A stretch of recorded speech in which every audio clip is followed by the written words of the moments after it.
Peraturan pemerintah yang melegalkan aborsi dengan syarat tertentu yaitu darurat medik dan kehamilan akibat perkosaan ditolak oleh Ikatan Dokter Indonesia atau IDI.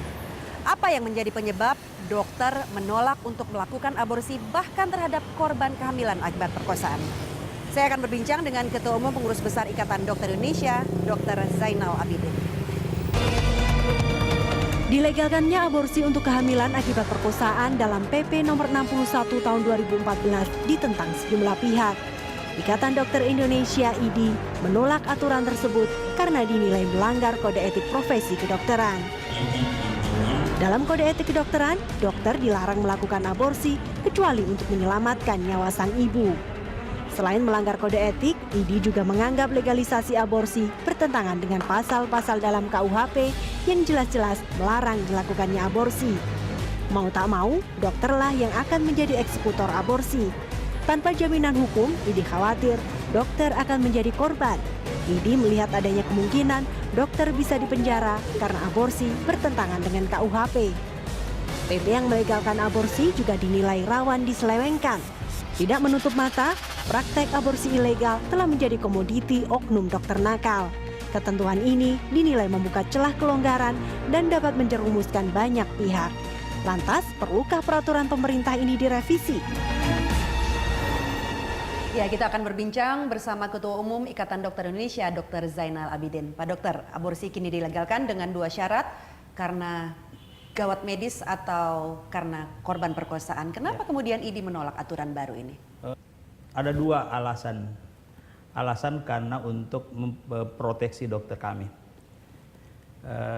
Dan yang lain tentu alasan karena masalah etika moral. Karena kami mengatakan bahwa masalah aborsi ini adalah tidak secara otomatis masalah medis.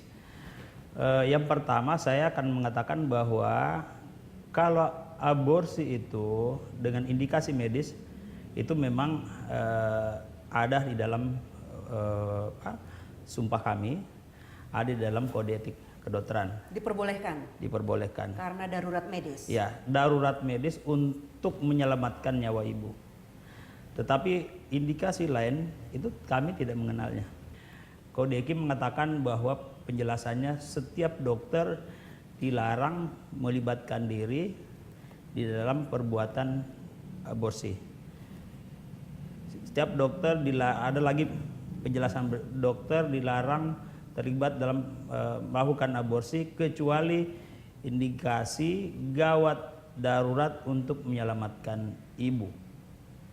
Jadi hanya itu yang dibolehkan di dalam kode etik kedokteran. Kode etik kedokteran. Nah, dari peraturan pemerintah mengenai pelegalan aborsi ini, mana kemudian yang menjadi catatan atau penolakan dari IDI? Yang non indikasi medis. Kehamilan akibat perkosaan? Iya, itu tentu tidak terkait dengan kami. Jadi kami mengatakan bahwa kalau itu tetap mau dijalankan, mohon dokter tidak dilibatkan. Karena artinya dokter tidak mau menjadi eksekutor. Iya, karena itu aborsi. Dokter itu bisa terjadi konflik batin antara melaksanakan perintah PP tadi dan melaksanakan atau menjalankan sumpahnya keluhuran profesinya. Di sisi lain, saya sampaikan bahwa kita hukum undang-undang pidana sampai sekarang masih berlaku. Menurut saya PP ini tidak serta-merta bisa menghapuskan pidana pada KUHP itu, di mana dokter, bidan, juru obat siapapun itu pasti dipidana kalau melakukan aborsi. Nah, itu jadi persoalan, sehingga kami tidak ingin dokter itu terjerat pada masalah pidana, dan yang kedua melanggar sumpahnya atau keluhuran profesinya, hanya kemudian ingin melakukan yang non indikasi medis. Iya, Pak Zainal, dalam peraturan pemerintah mengenai aborsi ini disebutkan juga bahwa janin akibat korban perkosaan boleh diaborsi dalam waktu tidak lebih dari 40 hari usia janin. Apakah kemudian itu juga tidak menjadi kompromi dalam kode etik kedokteran? Tetap kami berpegang pada sumpah dokter. mulai dari saat pembuahan, tidak disebutkan sekian hari, 10 hari kita. Saya sampaikan bahwa sumpah dokter itu bersumber dari sumpah Hippocrates yang dibuat oleh Pythagoras. Pythagoras itu terang-terangan mengatakan bahwa mulai saat pembuahan. Jadi mengakuinya itu mulai saat pembuahan, tidak disebutkan yang lain. Dan Pythagoras malah tidak membolehkan adanya aborsi. Baru pembuahan saja itu sudah ada nyawa berarti. Begitu pengertiannya. Pythagoras malah jiwa itu sudah ada saat itu.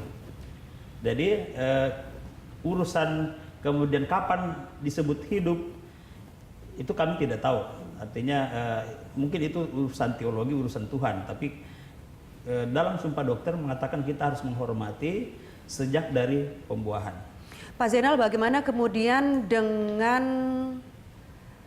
hitung-hitungan bahwa korban perkosaan akan mengalami gangguan psikis akibat kehamilan?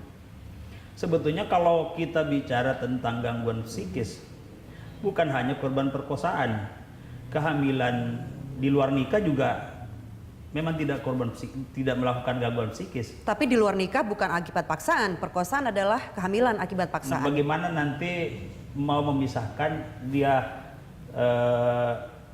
korban kehamilan pemerkosaan atau di luar nikah atau apa, itu juga susah. Kan ada Tapi bukti kami visum. tidak mau berdebat tentang itu. Karena itu saya hanya mau strict saja, kami mau saja dengan indikasi medis. Pak Zainal, bila diandaikan saya adalah korban perkosaan yang kemudian hamil akibat perkosaan, tidakkah saya berhak untuk menentukan masa depan saya sendiri tanpa ada janin? Saya akan menganjurkan kepada Anda bahwa jangan membuat suatu kesalahan untuk mengembirakan diri sendiri. Karena janin Anda sendiri adalah bagian dari Anda sendiri dan dia punya hak untuk hidup. Bagaimana kemudian jika perempuan korban perkosaan yang hamil akibat perkosaan melakukan indikasi atau rencana tindakan bunuh diri karena kehamilan itu? Ya, makanya saya sampaikan bahwa apakah kehamilannya itu bisa menyebabkan kematian yang bersangkutan. Kalau itu bisa menyebabkan kematiannya, tentu menjadi indikasi medis. Tetapi saya kira itu prosesnya masih panjang karena kita itu mengatakan andai kata, belum tentu sampai situ. Artinya masih ada ruang jika kemudian korban perkosaan ini melakukan indikasi tindakan bunuh diri. Dokter hanya sampai pada kalau itu untuk menyelamatkan jiwa ibunya. Kalau belum sampai di situ, tidak menjadi kewajiban bagi kami untuk melakukan itu. Berarti bagi ID atau dokter, ruang untuk melakukan aborsi adalah jika keselamatan sang ibu terganggu atau terancam. Ya.